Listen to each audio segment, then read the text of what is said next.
This is Cruise Radio. I cruise a lot, and I always sail with travel insurance. You should too. Get a free quote today at tripinsurance.com.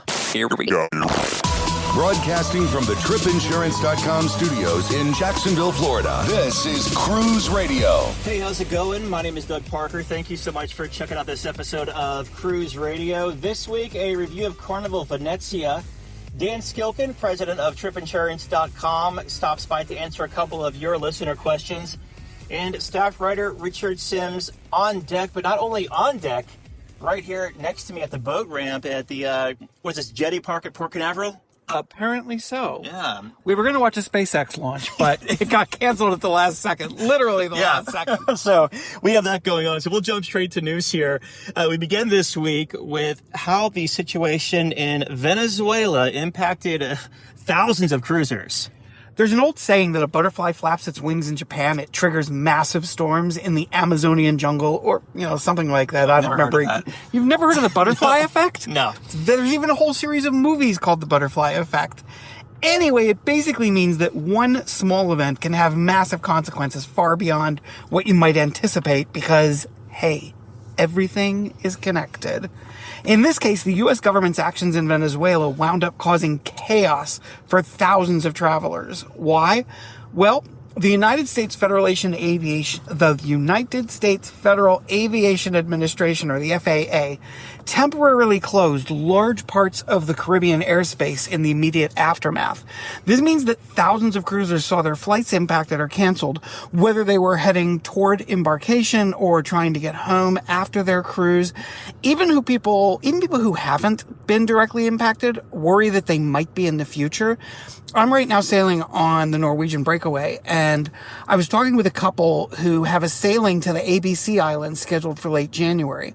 But as those islands are just off the coast of Venezuela, they're considering canceling because we don't really know, how things are going to continue to play in this scenario. We don't know what kind of long-term impact there will be for the cruise industry, the travel industry, and ultimately, all of us. You did just recently speak with Dan, and the funny thing is, Dan, we talked to Dan after we had already recorded the segment that's coming later, but he was able to give us a little more information, and he said that people who have a policy with U.S. Fire will have, if their trip was canceled because of this, they will be able to make a claim on it because it is not technically considered an act of war. So that means that if you have U.S. Fire and you had your trip canceled, good news, you will be able to place a claim on that. Meanwhile, a travel agent has been accused of taking money from clients and not actually booking a cruise with said money. We seem to hear a similar story every year or so, and I really, really, really hate them. Why? Because it gives travel agents a bad name. And Doug, you and I both know how hard travel agents work and how they can really help people, especially people who are newer to cruise and might need some guidance figuring out, what ship is right for them, what line is right for them, get them the best price, that kind of thing. But in this case, Tavia Thomas of Destiny Travel is accused of ripping off clients to the tune of at least $50,000. According to the Royal Caribbean blog, that includes a family of 9 who allegedly paid her over $35,000 for their upcoming trip on a Royal Caribbean ship out of Bayonne. When they got to the port, they found out their bookings were fake and they were unfortunately denied boarding. Thomas now faces 3 counts of third-degree grand larceny, 3 counts of first-degree scheme to defraud, and 2 counts of fourth-degree grand larceny. And again, I really want to say it's important to know that while we do hear these stories every now and then, they are just bad apples. As in any industry, you're going to have bad apples. But, if you are worried at all about working with a travel advisor, contact somebody, talk among your friends, because they're sure you either have a travel advisor in your circle or you have someone who has worked with a travel advisor and knows and trusts them. So, travel agents are not bad. They're good. They're good. Yeah, and always book with a credit card too, so you have some kind of recourse if something like this does happen. And also, if someone messages you on Facebook wanting to sell you a cruise, like they said in the 80s, just say no. Right? Because it's like... That's very true. Very true. Norwegian Cruise Line has caused a bit of buzz with some changes they've made, but they're not related to their ships. I'm curious, since you're we're only about a mile away from your ship right now. Have you heard any ramblings on board? Well, there has been talk. There was talk before I got on board in the Facebook groups that for this sailing. There has been talk since. So if you've seen any of Norwegian's social media posts lately, you'll notice that they have suddenly changed their logo from blue to black. That in and of itself, not a big deal, seems kind of subtle, but they're also seemingly rolling out a new slogan, and the slogan is, "It's different out here," which they recently trademarked. But the oddest part is the videos they're releasing on Instagram in conjunction with this campaign, which are, weird is the best word I can come up with to describe them. They have featured guys in 1700s outfits. They look like they just stepped out of Outlander or something. And they are dancing. Why? Don't know. At first, there was a lot of speculation that maybe this was a way for Norwegian to build up to the announcement that the show Hamilton was going to be featured on some of their ships. But anyone who's been following the line's entertainment changes knows that's unlikely, as they've been steering away from the type of Broadway shows. They used to specialize in those for a while with Hairspray and Jersey Boys 6, but they've really kind of dialed back from that on most ships and are going for more jukebox musicals. There's a new one on the ship that I'm on right now called something like Red, White, and British Blue or something like that. And it's basically a jukebox musical with a tribute to British acts dating back to the Beatles. Others think this is a way for the line to promote the fact that they're going to be sailing out of Philly and tying it into the country's upcoming 250th birthday. I talked to several people in the industry, including travel advisors, who said they have no clue what this is all about. And honestly, they're a little frustrated because they're getting questions from their clients and they have no answers. I suspect we will find out what this is soon. So, as they say, stay tuned. But also, if you're freaking out about that, you need to turn the computer off and go walk outside for a little while, Very, very true. Very true.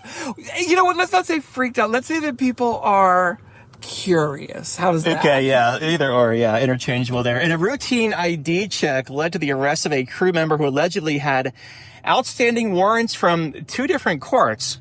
Hey, if nothing else, take away from this story that security checkpoints really do work.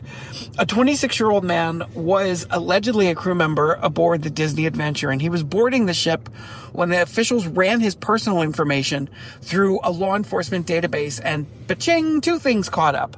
They found out he was wanted on 1 warrant regarding theft and another from a separate jurisdiction in regards to his having violated probation on a previous assault charge. Winner. Interestingly, it was only back in September that 2 other Disney Adventure crew members were arrested following a similar boarding check, which revealed each had outstanding warrants. So, yes, we were talking about bad eggs earlier. There are bad eggs everywhere, including on some crews. You're going to get a couple of bad eggs, but the system works, and these guys were ferreted out. So, good job. And we wrap things up with news that another cruise line just announced hours ago that it is entering the kid-free zone. Doug, let me start, and I think you will agree with me. Our sailing on Virgin Voyages back in September kind of ruined me for other cruise lines. Yeah. I'm on Norwegian Breakaway right now, and there are so many kids. And I like kids. Some of my favorite people are kids, but I like them to knock on the door, say trick or treat, and then go away mostly. So on Virgin, there are none. And it's kind of wild how big a difference that really makes. Well, now Oceania is joining the adults-only game. They released a statement saying, quote, "Effective today, we will exclusively welcome guests age 18 and older for all new reservations for future voyages." Now, don't panic if you've got a reservation with them, because if you already have a reservation that was made prior to January 7th, and it includes travelers who are under the age of 18, those will be fully honored. Truth be told, this doesn't seem like a huge shift, as I don't think that particular line's core audience travels with children, but I am also sure that there are a lot of people who are loyal to that line, who love that line, and who will be very glad to hear this because they've had, their fancy, nice dinners in the upscale restaurants ruined by a screaming baby 2 tables over, which I had happen last night. No. Well, speaking of, since we're wrapping up news here, how is your sailing going so far? Give us a little progress report to date. You're on day 3 now? day 3, 4, something like that. It's been great. Longtime listeners will know that Norwegian Breakaway was actually my first cruise, my first full 7-day cruise. So it's kind of like going home. It's interesting because the ship has undergone some renovations lately. Nothing huge that you would really notice. They added Horizon Park, which has been closed the whole time I've been on board. And they do have a new thing that I'm going to try tomorrow night called the Silver Screen Bistro. They took out, they have a theater in which they did sort of a small Cirque du Soleil type show. They've taken that out. They've put in 2 movie theaters with, big reclining, comfortable chairs.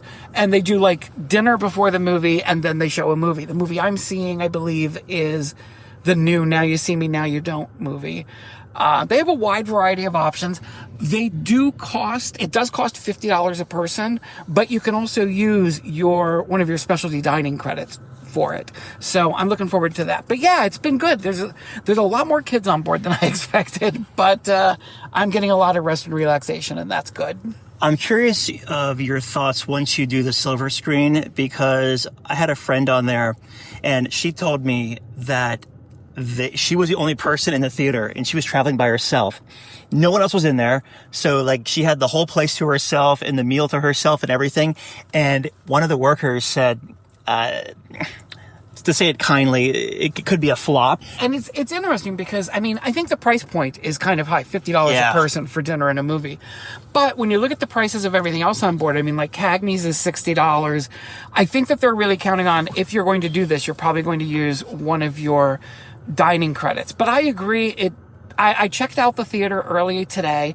I think it'd be kind of cool to have it all to yourself, honestly, because in the back of the room, there's like popcorn and different treats and stuff that you can help yourself to. So, if they're going to unleash me in a movie theater and let me have it all to myself and eat all the candy, I'm probably going to give it a pretty good review. But yeah, I'm a little curious about it myself. I'm sure the shareholders love to hear you say that too. I love it by myself in there. That would be awesome. I love it that you're not making any money in this. Right. I'm surprised, honestly, if she was the only one there, I'm surprised they didn't come in and say, we're just not doing this tonight, Yeah, that's crazy. All right, Richard, it's good seeing you, man. Glad we got to connect. I drove down from Jacksonville this morning around 8 or so and had a good lunch at Fish Lips, a staple here in Port Canaveral. Very good lunch. Fun, friendly service, just a really nice meal. And we'll jump to the interview with president of tripinsurance.com, Dan Skilken, that I recorded last night right now. Hi, Doug. Thanks for having me on. Yeah, a couple of items in the news here. Of course, the big one over the weekend where over 5,000 cruise passengers were either delayed or canceled because of the military action that took place in Venezuela, which shut down a bunch of airspace around San Juan, Puerto Rico, which is a really big embarkation port. Also debark. Barbados, St. Martin, Aruba, all have some types of ships, whether they're really small or whatnot. So my question here is, how would travel insurance play into this? I also want to take this a step further because when I reported this story on Cruise News today, there were people saying travel insurance wouldn't cover you here because it's considered an act of war, what happened over the weekend. Let's talk about how travel insurance handles acts of war and war itself. Almost every travel insurance policy out there has an exclusion in it for acts of war.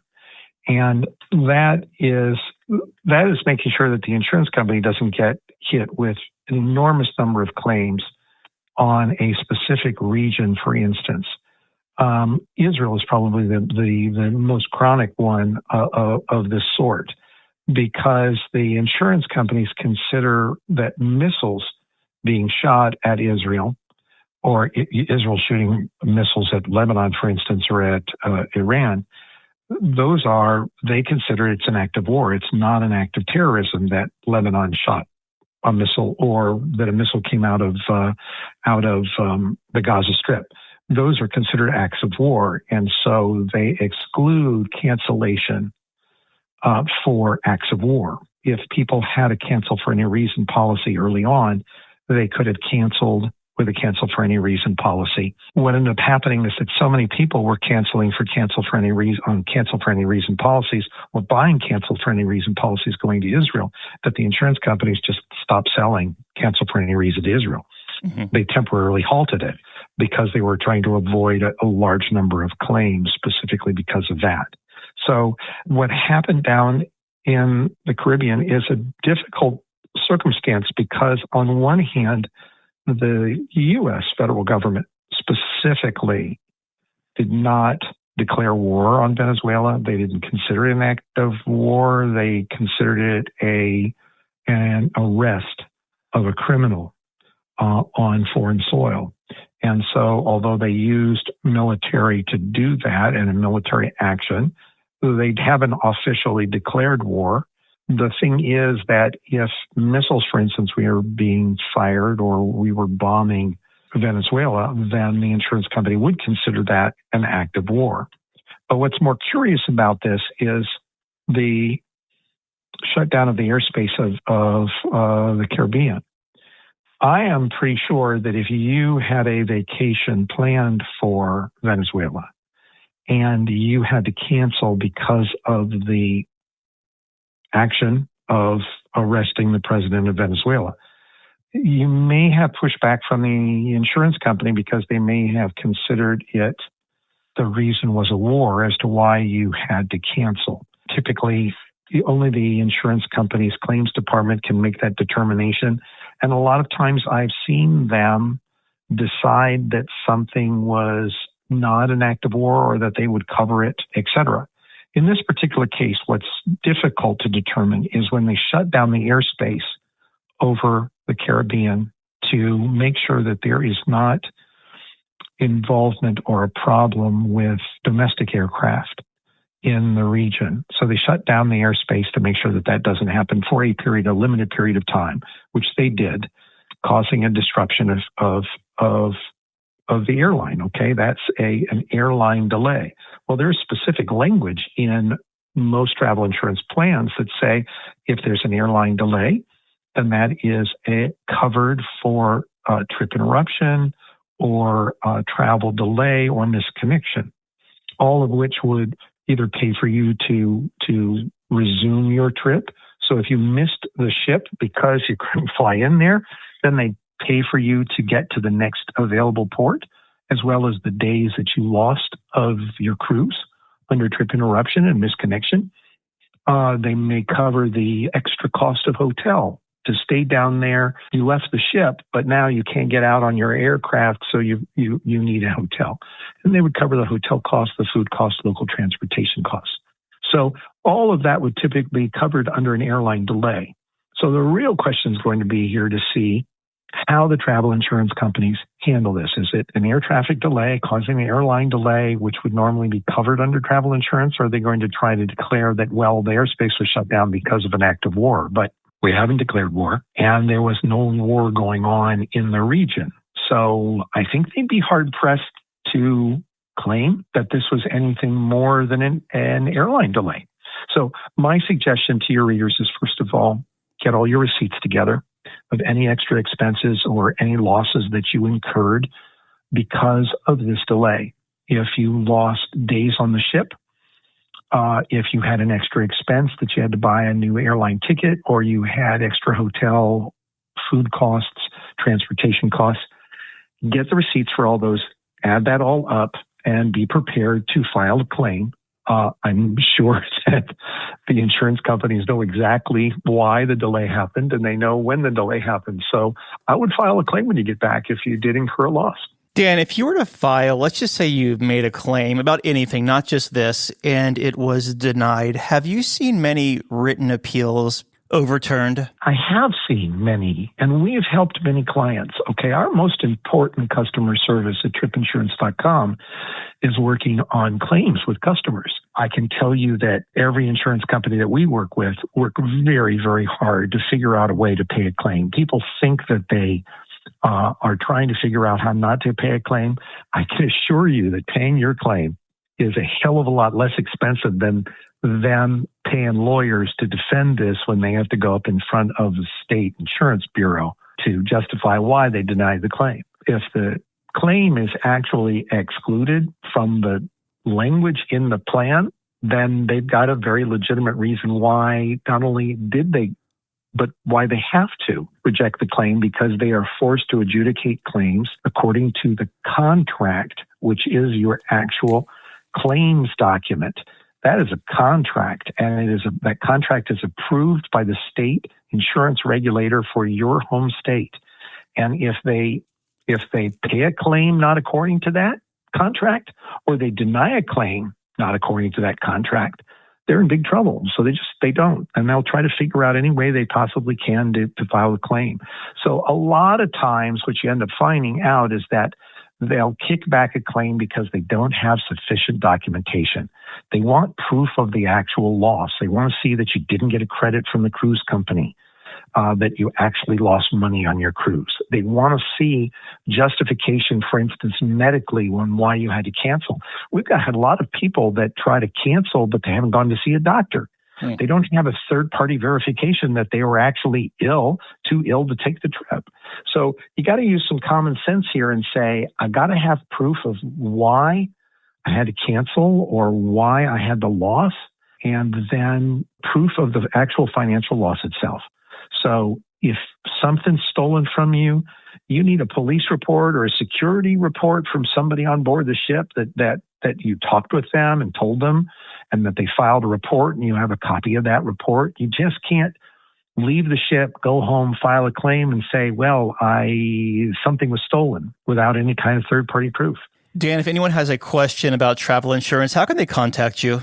Doug, reach us at support@tripinsurance.com. We answer tons of questions that come from your listeners. We're here to help. Even if you haven't bought from us, we're here to help you in any way we possibly can with your questions or any kind of problems that you're having with your travel insurance. All right. Dan Skilken, president of tripinsurance.com. As always, Dan, we sure appreciate you. Doug, thank you very much for having me on. I hope everybody has a good holiday season and that their planning for the wave season coming up is smooth. The world is constantly changing. Your place for news is still the same.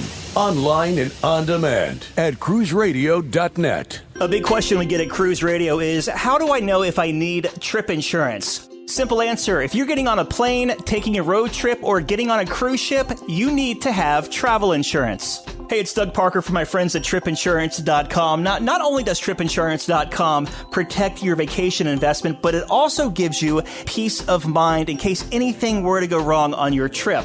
How do they do it? They offer 3 different types of trip insurance policies. Good, better, and best. One policy for every vacation budget. But it doesn't just stop there. They're up to 40% lower when you shop around on other comparison sites. Plus, tripinsurance.com offers 24-hour customer support before, during, and after your trip, online claims assistance, and travel alerts to let you know what's going on at your destination. But find out for yourself. Check out tripinsurance.com. Have a tip or a lead on a news story? Let us know. Email tips@cruiseradio.net. So Bubba just returned from a 9-night cruise aboard Carnival Venezia. It was one of the last sailings out of New York for a little while. It was a 9-nighter to Miami, which you don't really hear much for a cruise itinerary out of New York. It went to Half Moon, Nassau, Freeport, then back to Manhattan. He joins us on the line. How you doing, my friend? I'm doing good. How are you? Good to talk to you again and do another review with you. As we always do, we'll take a step back here. Give me some pre-cruise thoughts. What made you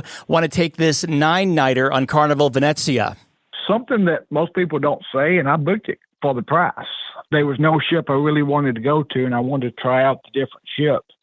And it was a really good deal. I think the per person price for a 9-day cruise was like $350. Wow. Before taxes, of course. Yeah. That one's up there. And you give me a couple extra days and got to see Half Moon Cay in the different ships. So that was the story behind that. Do you live in Georgia or Tennessee? Georgia. But it's close to the Tennessee line. Gotcha. And that was one of the other kind of factors. And I got lucky in that I got a direct flight from Chattanooga to New York, which I broke my own rule, and I flew down the day of the cruise. Mm-hmm.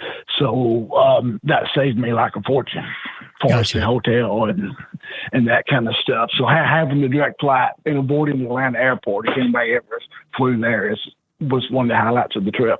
Yeah. Awesome. So you made it right there day of. You made your way to the cruise pier. Transportation-wise, cruise line transportation, or did you get like an Uber or a taxi? I did the official cruise transportation, which is called an excursion, and it worked like a dream.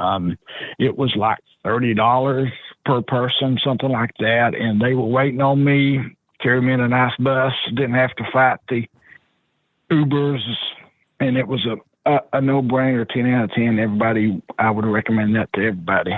What airport was it, and how long of a drive was it to the terminal? LGA Airport. I think it was like 30 minutes or so. It wasn't too bad. Yeah, you get to the cruise terminal, and it's time to board Carnival Venezia. Now, it's always hit or miss sailing out of this port. It's either really efficient or not so efficient at all. So how was it for you, and how long did it take to get from the curb to the ship?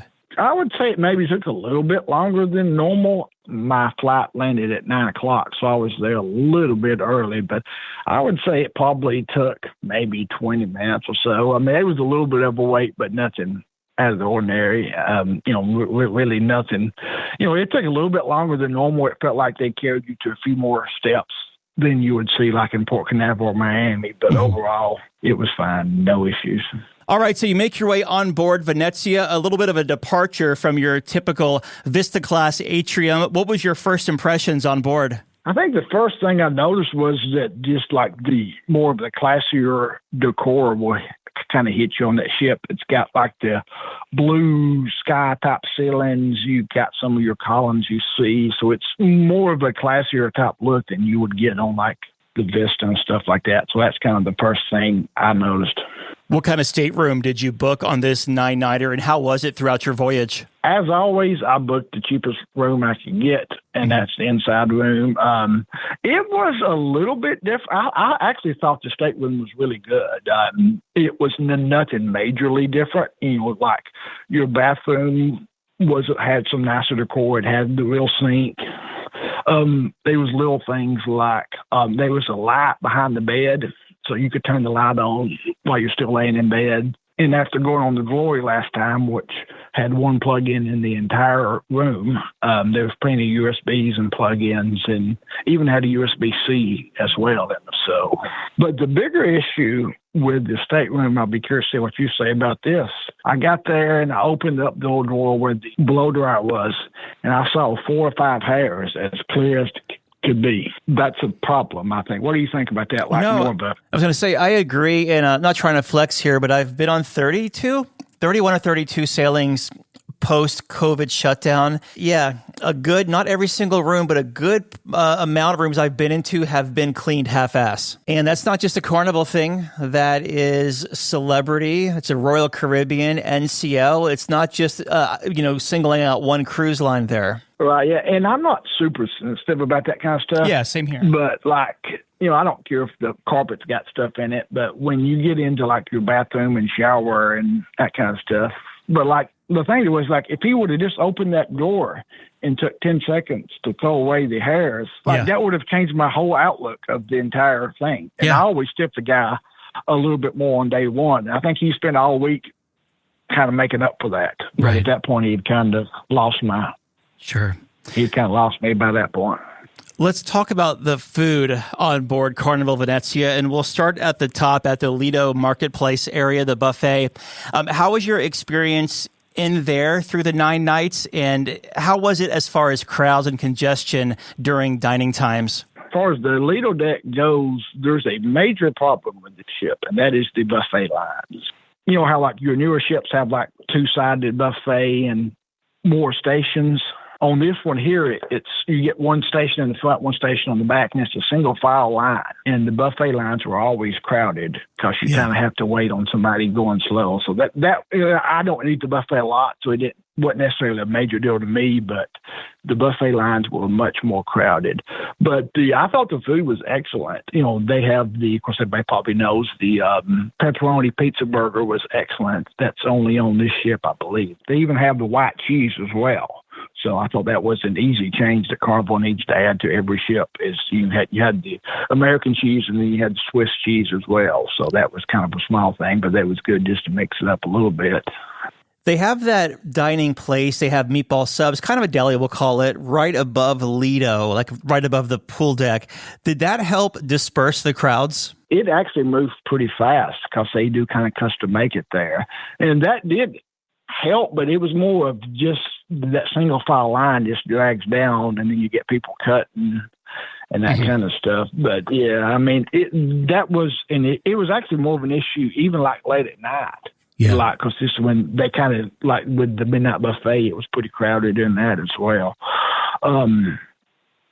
But, there's not as many options for breakfast and lunch on this ship as you do on newer ships, but I thought they were enough. Like when they have the pasta Italian stuff is in the main dining room for lunch, so that's a little bit different.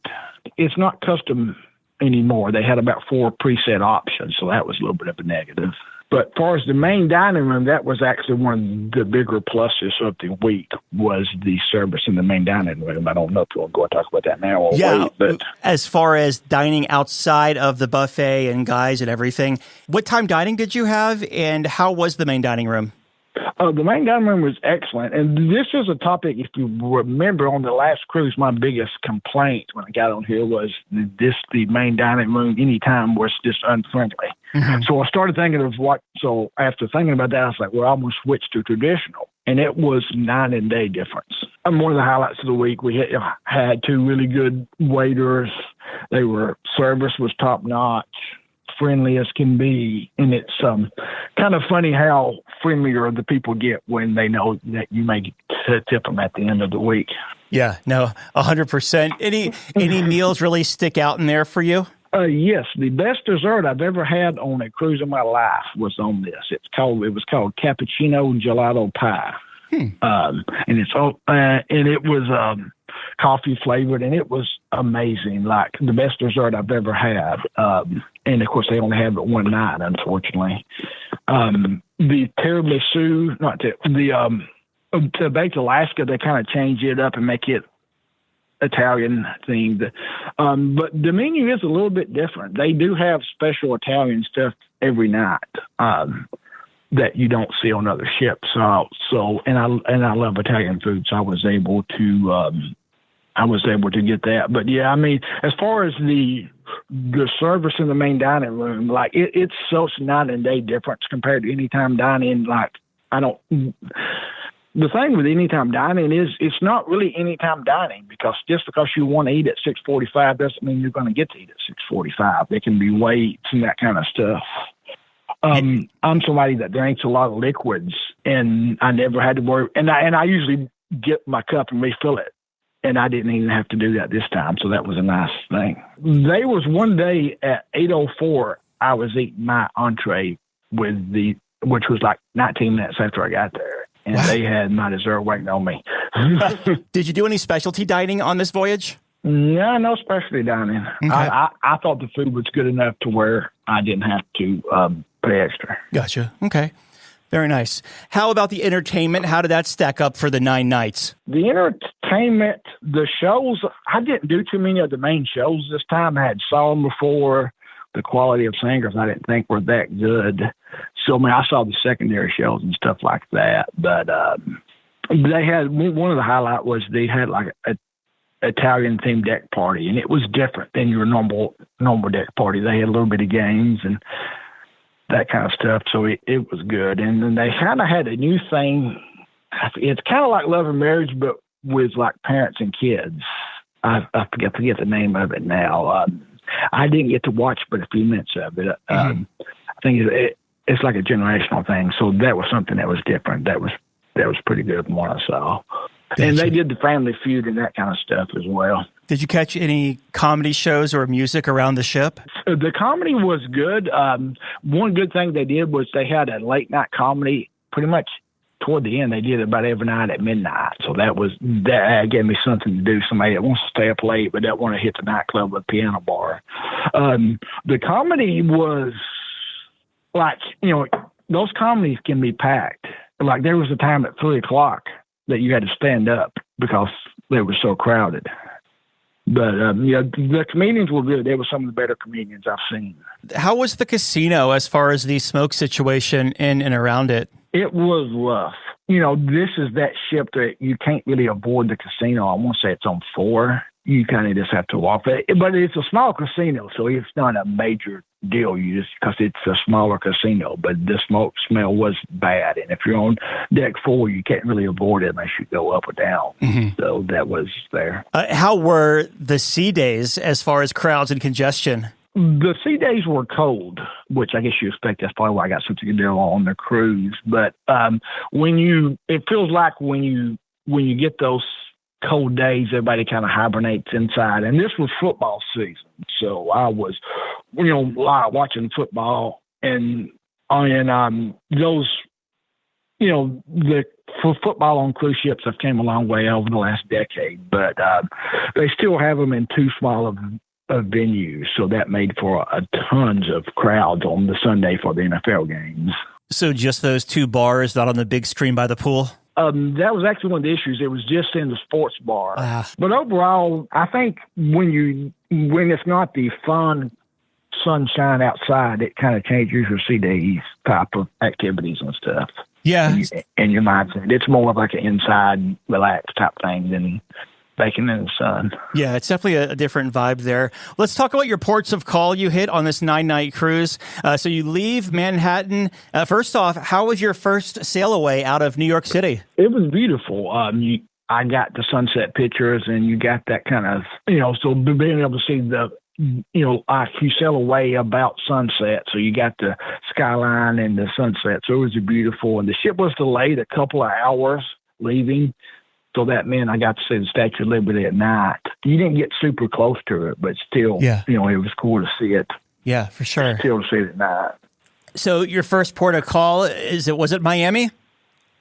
It was, yeah. They really don't offer hardly any. I think there was only a couple of excursions, like maybe 2 or 3. So I just took a taxi and did the South Beach thing just to kind of say I did, and it was okay. I probably wouldn't do it again. Probably the best thing about Miami is that it's U.S., obviously, so you can check your phone and do all that kind of stuff. It was kind of neat to walk through the gangway again and kind of see the empty Miami port. You don't get to see that a whole lot. That's true. And how about Half Moon?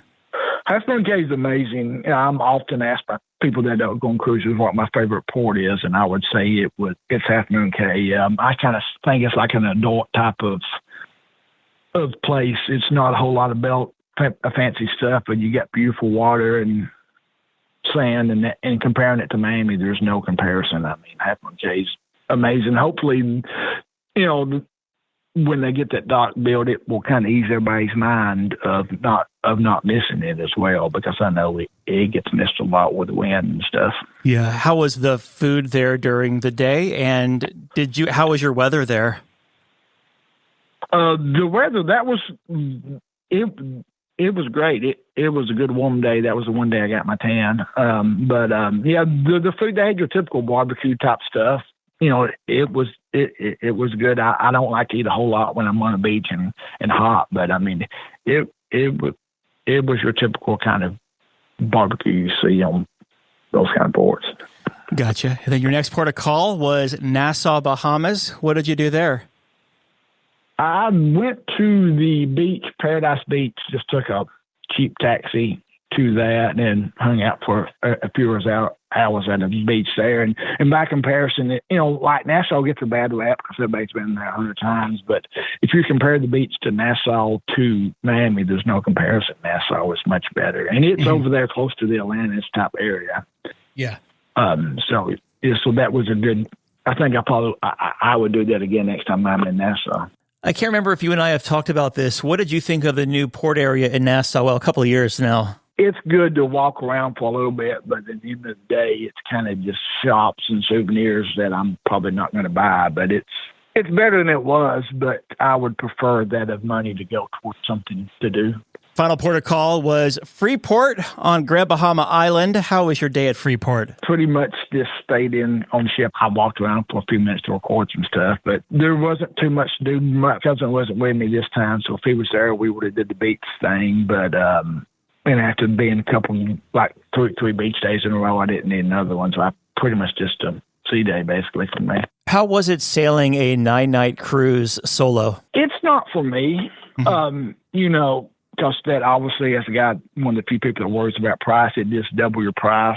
Yeah. I got lucky, and there was a guy that, I was able to talk to her during dinner and kind of, I made friends with him. But, to me, it's nice to have you in by yourself, but to me, cruising's meant to be with people, and the 9 days kind of skewers your age demographic on the ship as well. Probably in a good way, though, too, right? That'd be like less kids running around and creating havoc in the hallways and all that. Yeah, there was no kids around, but, it can, but yeah, I mean, I don't think I would do this solo thing again, but there were some other situations that kind of led to that happening, which wasn't supposed to be the plan. You mentioned you had dinner with someone there, so that was kind of cool. But being a solo traveler and first going into the main dining room, do you just get sat with people or do you request a table alone? I just let them pick, and they sit everybody there that was solo as well.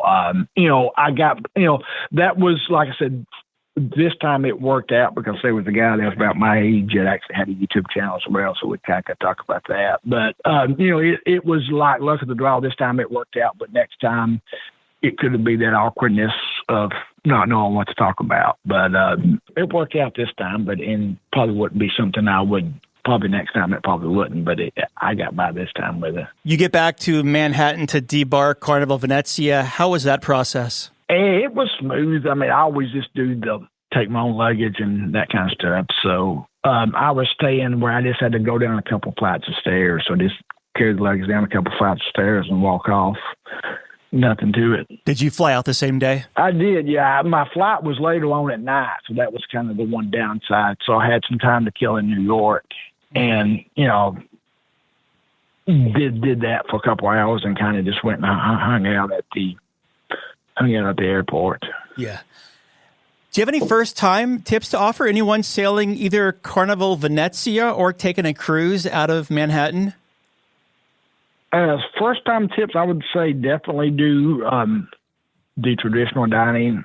I know, you do lose the flexibility. You're probably going to miss a show or two, but having the wait staff is going to be, was one of the highlights of the cruise. And I would say, something that I'm going to start doing that I've never did was I no longer trust the people to clean. So I'm going to bring my own wet wipes or whatever you call those things to wipe down some stuff like that. And I would say, try some of the different foods. So there are some unique foods that you will get on the ship that you would normally, that you don't get on any other Carnival ship, like the pizza burger and the main dining room food. What was the biggest highlight of this 9-night cruise for you? Probably just the cliche stuff of getting away from work for 9 days and that kind of stuff. Mm-hmm. And there's probably, the food and that kind of stuff and the main dining room and that kind of stuff, and just kind of was able to actually relax where I'm usually running, trying to do a bunch of stuff. In closing then, your final thoughts of Carnival Venezia. Something I have not talked about enough on as far as the ship goes was the crowds, and this is going to be negative, but I've been on about 30 cruises or so, and this was easily the most crowded ship I've ever been on. I've been on the Mardi Gras 3 times and that class of ships, and there's no comparison how much more crowded this ship was compared to that. Some of that could have been because the older crowd walked slow and that kind of stuff, but that was an issue there. The elevators were I love the ship, and I do like the ship, but the elevators are a problem as well. Mm-hmm. I saw people with canes going down the stairs because I got tired of waiting. I saw mothers with strollers carrying the stroller to go down the flights of stairs. If you was at 11:30 at night, you could get elevator, no problem. But if you're trying to catch an elevator at a peak time, you're looking at 2 to 3 minutes of waiting. I timed it a couple of times. So those are kind of some of the things. But it's a beautiful ship. It's a little bit different. What do you think about I have mixed feelings about the main foredeck. What do you think about that? For me, I'm not really a sun person, so I enjoy it because I can go out there on that Lido area and sit on deck 10, so the one space above it, and either read or work or whatnot. Of course, I do a lot of working from cruises anyway. So, but even if I was just relaxing and reading a book, I don't have a problem with it. I like it. because most people tend to go to the back of the ship, and that's where the crowds are and where it gets a little louder. I don't know how if your sailing was like that or not, but at least on a typical cruise, like probably on your Carnival Glory cruise, all the action was around the Lido deck pool because it's your typical wide open. Where this is more of a terrace, and I like it. It's not for everyone, but you definitely you want to research it before you book this cruise to make sure you could be down with something like that, or going to the back of the ship and using that pool the entire cruise if you're a sun seeker. Yeah, like that was probably one of the reasons why I think it felt crowded, was because when they had the games and the stuff like that, that's such a small area, that main pool deck, and when they try to utilize it for the games and the deck parties, there's just not a whole lot of room there. But I like the ship. I would do it again, but I probably wouldn't deal with the hassle of going to New York and dealing. I would probably wait for it to go to like Port Canaveral or wherever that is that it stays at sometimes. The only thing I'll say in Carnival's defense is the fact that Costa offloaded these ships on Carnival.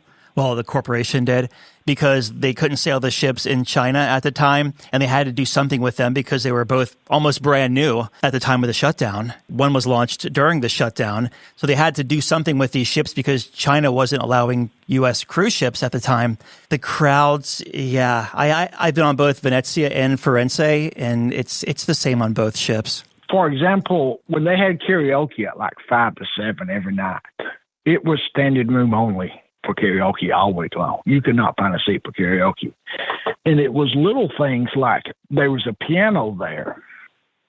And like if the piano was moved, you could fit 3 to 4 small tables there and fit 12 more people. So there's little things like that they can tweak. But I would say it would be perfect for Alaska. And that type of thing. And of course, they got the right idea with New York. It's in the wintertime, that's kind of the same thing. But there's a market for this ship in Carnival. It's just not in the Caribbean. Yeah, no, 100%, man. I agree with you there.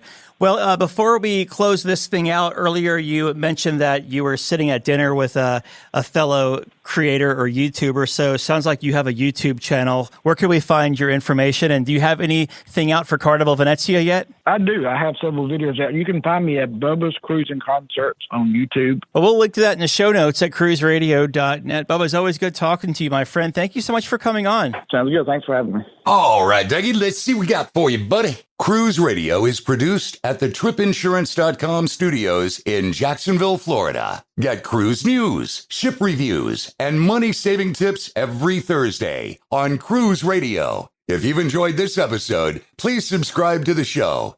If you want to help spread the word, give Cruise Radio a 5-star review. Find Cruise Radio where you listen to your favorite podcast or online at cruiseradio.net. I'm your announcer,